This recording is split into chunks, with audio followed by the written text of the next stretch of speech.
അവിടെ പുനർനിർമ്മിക്കും ഞങ്ങൾ എന്ന് അമേരിക്ക പറയുകയാണ്. ഇതിനെ ചെറുക്കാൻ ഹമാസിന് വാക്കുകൾക്കപ്പുറത്ത് എങ്ങനെ സാധിക്കും?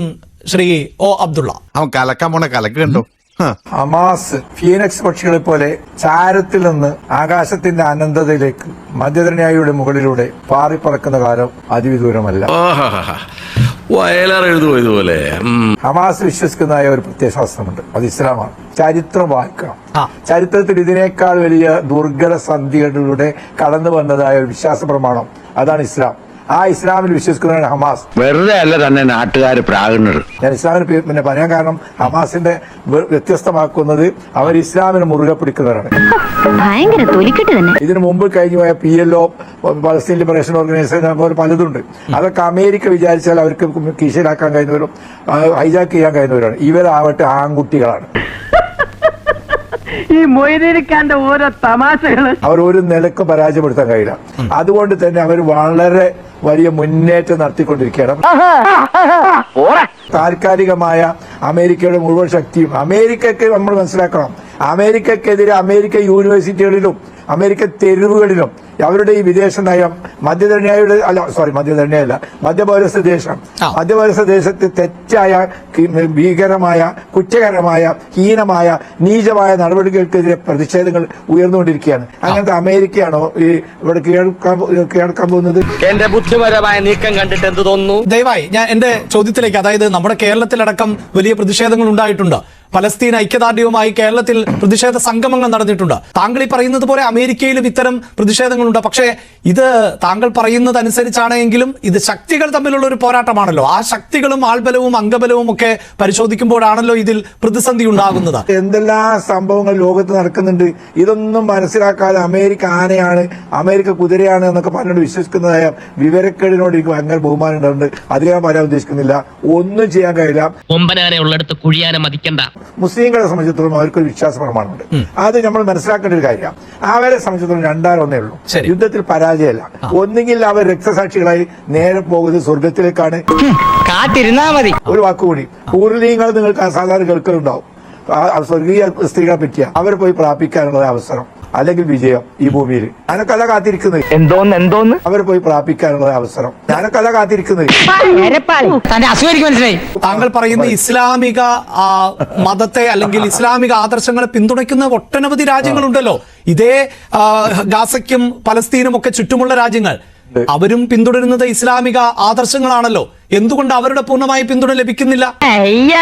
നിന്റെയൊക്കെ കോപ്രായത്തിൽ തൂങ്ങാൻ വേറെ ആളെ നോക്കിക്കോ. അവരൊക്കെ മുസ്ലിം വീടുകളിൽ മുസ്ലിം മാതാപിതാക്കൾക്ക് ജനിച്ചതായ മുസ്ലിങ്ങൾ എന്നല്ലാതെ ഹമാസിനെ പോലെ ഇസ്ലാമിക ആദർശത്തെ, ആ ദർശനത്തെ പൂർണ്ണമായും ഉൾക്കൊള്ളുകയും ഈ ലോകത്തിലെ ഈ സാധാരണ നശ്വരമായ ജീവിതം അത് വേണ്ടെന്ന് വെച്ചുകൊണ്ട് ഒരു കോസിന് വേണ്ടി പോരാടാൻ തയ്യാറെടുത്തവരല്ല. ഇങ്ങനെ പോലെ കെട്ടുകഥ ഉണ്ടാക്കാൻ ഇത്ര വിദഗ്ധം മലപ്പുറം ജില്ലയിൽ വേറെ ഇല്ല. ഇവിടുത്തെ ഭരണാധികാരികൾക്ക് തീരുമാനിക്കാനുള്ളതല്ല, അവിടെ ജനത ഉണ്ട്. താങ്കൾ നേരത്തെ സംസാരിച്ച ആള് ഈ ജനതനെ പറ്റി ഒന്നും പറഞ്ഞില്ല. ആ ജനത ഉണർന്നു കഴിഞ്ഞിട്ടുണ്ട്, അറബ് ജനത. അവരിപ്പോ ഇതിനെ നേരിടാൻ തയ്യാറായിക്കൊണ്ടിരിക്കുകയാണ്. എന്തിന്റെ സൂക്കടാണെന്ന് എനിക്ക് മനസ്സിലാവുന്നില്ല. അതിന് തെളിവാണല്ലോ ഈ പറയുന്ന ലോകത്തെ ഏറ്റവും വലിയതായ ചാരസംഘടന എന്നും ഈ പിന്നെ ഭൂമിയുടെ പൊക്കിളും അട്ടന്റെ കണ്ണും ഒക്കെ കണ്ടവരാന്ന് പറഞ്ഞതായ ഇസ്രായേൽ 1500 ആളെ കൊന്നിട്ട് അവരറിഞ്ഞോ? എല്ലാം ചത്ത് മലച്ചതിന് ശേഷമല്ലേ അറിഞ്ഞത്. ഒരു കഴിവ് അവർക്കില്ല എന്നല്ലേ ഇതിനർത്ഥം? എന്താ മനസ്സിലാക്കേണ്ടി? അതുകൊണ്ട് ആ വലുപ്പത്തോടെ നിന്നോട്ടെ. ഇസ്രായേലിന് മര്യാദക്ക് അവിടെ ജീവിക്കേണ്ടിണ്ടെങ്കിൽ അറബികളുമായിട്ട് സൗഹാർദ്ദത്തിൽ എത്തുക. നീയാണല്ലോ കോടതി.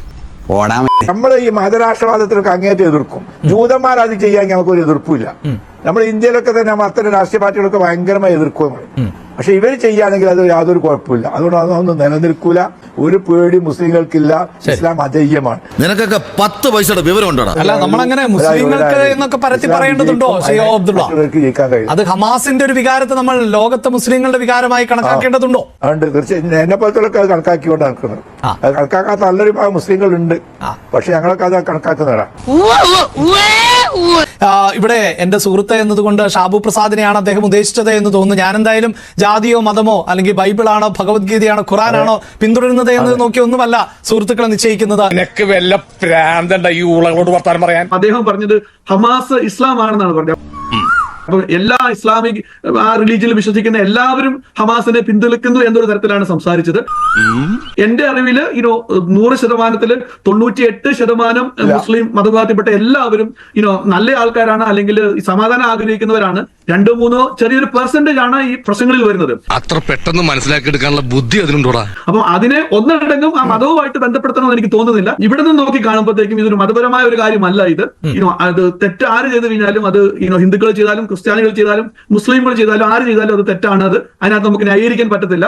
കാരണം ഒക്ടോബർ 7-ാം തീയതി ഒരു രാത്രിയിൽ നുഴഞ്ഞു കയറി വന്ന ഏകദേശം 1600-1500 പേരെ കൊന്നതിന് നമുക്ക് ഒരു കാരണവശാലും ന്യായീകരിക്കാൻ പറ്റത്തില്ല. അത് ഏത് മതത്തിലുള്ള ആൾക്കാരാണെങ്കിലും.